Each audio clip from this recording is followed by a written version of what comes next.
On Sundays, I like to prep, so this is everything I made today as a wife and stay-at-home mom to make the week a little bit easier. Per usual, I'm starting off with my egg bites because we cannot go a week without this. I added a dozen eggs, salt and pepper, a cup of cottage cheese, and I chopped up some green onion and added that in there. While my turkey sausage was cooking, I put my turkey bacon in the air fryer. I was placing my order to prep for the week. I came across these smashed potatoes by Kinder's, and I love Kinder's anything, so I decided to use that as a base for my egg bites today. I tasted it before I put it at the bottom, and I will definitely be buying that again. I preheat my oven to 350 and I pop these in for about 10 to 13 minutes. They just come out perfect every time. So if you want to start prepping and don't know where to start, I would definitely recommend egg bites. The next thing we're going to prep is for my kids, these mini muffins that they are obsessed with. When I say I make these weekly, I do. I have to. I actually want to get into making more snacks for them because I really just love knowing what's going into their bodies.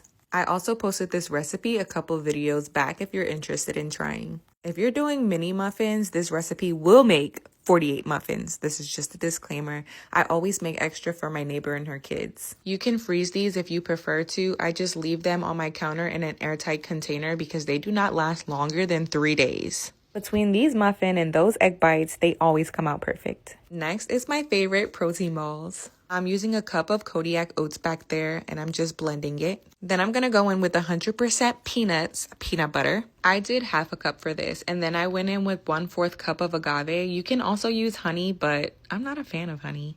1 scoop of protein powder and a handful of chocolate chips. I also had the best idea to roll them in coconut flakes. I love coconut flakes. This is definitely my favorite no-bake recipe. When you're finished, all you have to do is pop these in the fridge. As a mom, I'm so busy doing other things throughout the day that I forget to feed myself, so having something ready on hand like this is just too convenient. Next up, we're going to do ground turkey meatballs. I forgot to record myself seasoning it, but this is everything that I used. No eggs or breadcrumbs required.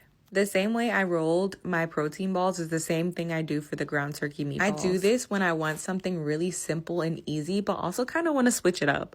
I eat ground turkey a lot, so I'm a fan of trying it in so many different ways. I will turn it into a meatball. I will make a burger out of it. I am going to have it with pasta. I will have it by itself. Just a fan. You could literally do anything. Anyways, I usually use my Kinder's teriyaki sauce, but they didn't have it at the store today, so I used my Japanese one, which is just as good. Okay, let's move on to the last thing. We're going to make chicken nuggets. I've never made chicken nuggets before. However, when I saw the ground chicken was on sale, I figured it was my opportunity to try something new. My kids don't really eat chicken nuggets, but I just figured I'd give it a chance anyway. And both my kids actually bodied them. They were pretty good, honestly, to be 99% lean. I would say to get one that has a little bit more fat if you want more flavor, but nonetheless, they were really good and I enjoyed them too. This time, I would definitely make these a little bit smaller. But this is everything that I prepped today, and I hope to see you guys in the next video. Bye!